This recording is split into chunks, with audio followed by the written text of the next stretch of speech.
परमात्मा जो हैं जब हृदय में स्थान ग्रहण करते हैं तो जीवात्मा ब्रह्म बन जाती है। और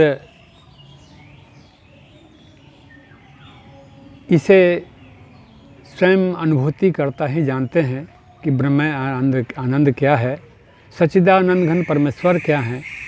फिर वो संसार में किस हेतु से आए हैं, हेतु उनका आने का कारण क्या है, वो उनको खुद पता नहीं चलता है। जैसे राम न सकहीं नाम गुण गाहीं, नाम की इतनी महिमा थी कि राम को खुद पता नहीं था कि मैं कौन हूँ। और ये तब पता चला जब अपने गुरु के पास गए, योग वशिष्ठ जी के पास गए। उन्होंने बताया कि हे राम, संसार में गुरु, माता, पिता, मित्र, बंधु कोई आपका काम नहीं आने वाला। ये क्षणभंगुर संसार है।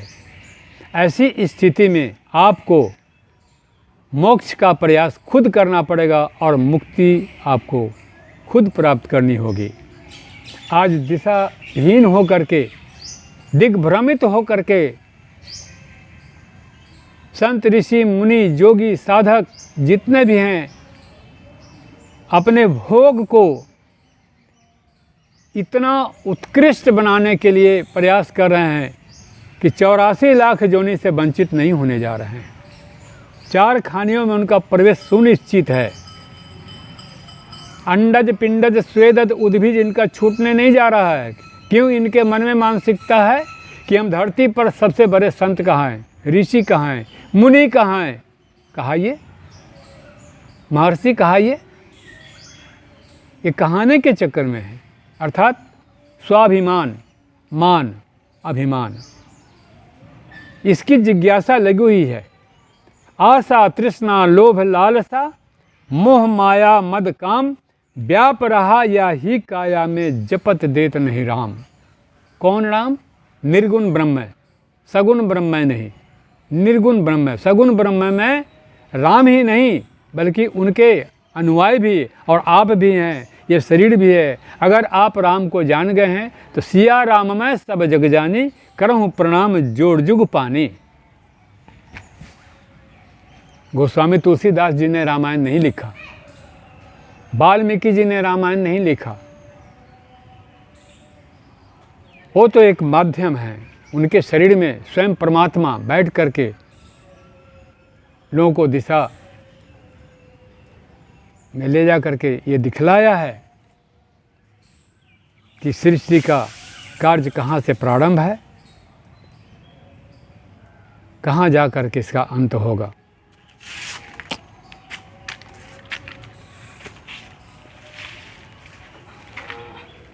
आज आप इस संसार के अंदर में आए हैं तो शरीर में आज हैं, कल भी रहेंगे निसंदेह। शरीर नहीं रहेगा फिर भी आप रहेंगे। कहाँ रहेंगे? 5 अवस्थाएं हैं, स्थूल, सूक्ष्म, कारण, महाकारण और कैवल्य। इसीलिए कैवल्य में प्रवेश करने का अधिकार आपका है। कैवल्य में प्रवेश कीजिए। वो कैसे करेंगे? इसके लिए प्रयास करना पड़ेगा वैसे गुरु के सानिध्य में जो ब्रह्म ज्ञान से परिपूर्ण है, ब्रह्म आनंद में मग्न है। पहले तो ये जानना पड़ेगा कि ब्रह्म क्या है। पहले आपको ये पता करना पड़ेगा कि ब्रह्म क्या है। ब, र, अ, ह, म, हलंत, ये भी षडाक्षर है। आप गिन लीजिए, गिन करके देखिए, ब, र, अ, ह, म और हलंत। तो कहने का मतलब ब्रह्म क्या है? ये आनंद की अनुभूति की चीज़ है। ये आनंद की अनुभूति की चीज़ है ब्रह्म।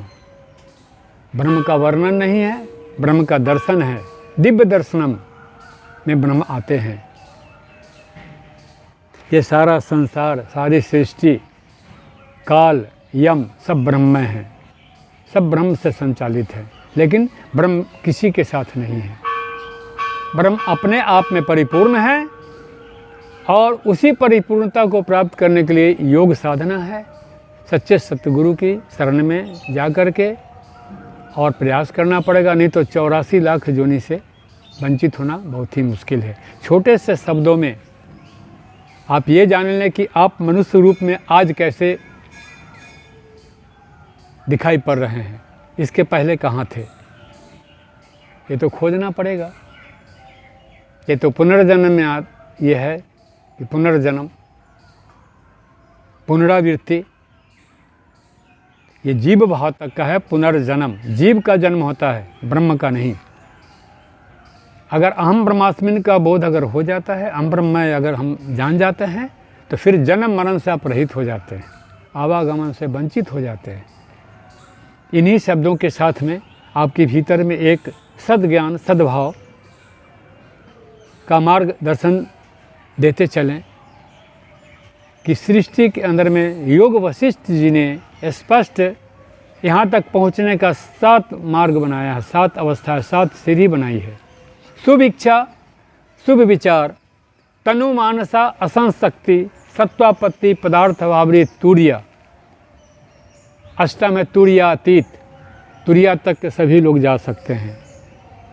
आनंद का विषय है। तब क्या है, भोग जोनि से आप बच जाएंगे।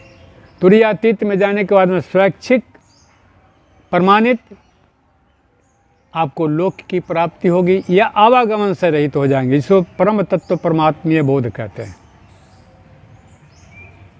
जीव की सत्ता पीव तक है, ब्रह्म की सत्ता पीव रहित है। जीव हमेशा जीव में ही रह सकता है, जीव हमेशा जीव में ही रह सकता है, जीव में रह सकता है, पीव में ही रह सकता है, पीव में रह सकता है, लेकिन ब्रह्म नहीं। आप कहीं आराधना करते हैं, पूजा करते हैं, पाठ करते हैं, समर्पण करते हैं, तो शरीर आपका उस कला से परिपूर्ण होकर के दर्शाती है कि मैं आराधना पूजा कर रहा हूँ, लेकिन भीतर का भाव वो क्या है, ब्रह्ममय है। उसी अवस्था में आने के बाद में, जब वृद्ध अवस्था में हो या कभी भी हो, सुप्तावस्था में, स्वप्नावस्था में, जब आपकी आत्मा भ्रमण करती है तो नेत्र खुले रहते हैं और आप भ्रमण करते रहते हैं। आपका नेत्र खुला रहता है, आप भ्रमण करते रहते हैं, नई नई चीज़ों को, नई नई तस्वीरों को आप देखते रहते हैं। ये क्या है? ये स्वात्मिक बोध है, स्वात्मिक ज्ञान है, दिव्य ऊर्जा में बोध है, दिव्य ऊर्जा में आनंद है। Art of living and living of arts, ये हमारे भारतीय संस्कृति में नए नए प्रकार से लोग प्रयोग में ला रहे हैं। उनका प्रोनाउंसिएशन, उनका जो उच्चारण है लिविंग का, उसके 2 भाग हैं। एक है संन्यास आश्रम, वैराग आश्रम, अर्थात सबको छोड़ करके हुआ जा सकता है। संन्यास होने के लिए, संन्यास होने के लिए, वैराग होने के लिए, जिज्ञासु होने के लिए, मुमुक्षु होने के लिए सबको भूलना पड़ेगा। उसमें जीने का कहीं कोई गुंजाइश नहीं है। क्यों? जीव जीना जानता है, जीव जीना सीखा है, और जीव जो है पीवमय अवस्था में ही रह सकता है। इसलिए लिविंग ऑफ आर्ट्स, हम रहने की कला को उत्कृष्ट बनाने के प्रयास में इस कलियुग को पूरा प्रश्रय दे रहे हैं। उन्हें बोल रहे हैं कि कम बोल बोर में, आओ बैल मुझे सींग मार। ऐसा नहीं होना चाहिए। हमारे अमित जी ने इस खोज को अपने स्वात्मिक ज्ञान से, स्वात्मिक बोध से निकाला है और दुनिया को देने के लिए उद्धृत हुए हैं। ठीक है, आज छोटा सा बीज है जो भूमि पे ऊपर पड़ा हुआ है, इसको सींचने के लिए हम संतों को प्रयास करना पड़ेगा। क्या? कि इस बीज के ऊपर मिट्टी डाल के कितना बड़ा वृक्ष बनाए। ये पवित्र भारत की पवित्रता है, जहाँ संत ऋषि महर्षियों का देश है। और इन्हीं शब्दों के साथ आज आप लोगों को ये इतना ही बता देना चाहें कि कभी भी ज्ञान को अनजान बन करके के नहीं लेना चाहिए। शब्द ही मारा गिर पड़ा, शब्द छुड़ायो,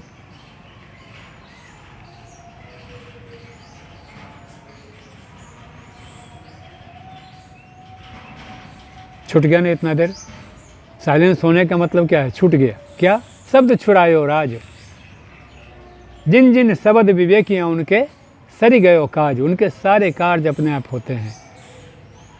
एक सेकंड में पूरी सृष्टि का सब कुछ विस्मृत हुआ जाना एकदम संभव है। अगर उस अवस्था में है, चाहे आपकी नेत्र खुली हुई है, संसार देख रहा है, उससे क्या मतलब है?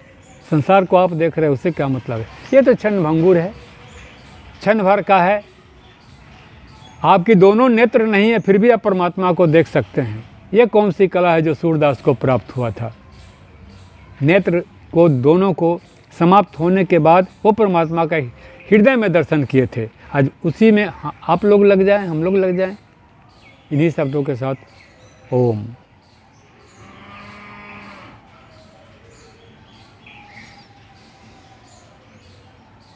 अब ये संसार के लिए हम देने लगे, है नहीं? इसमें लोग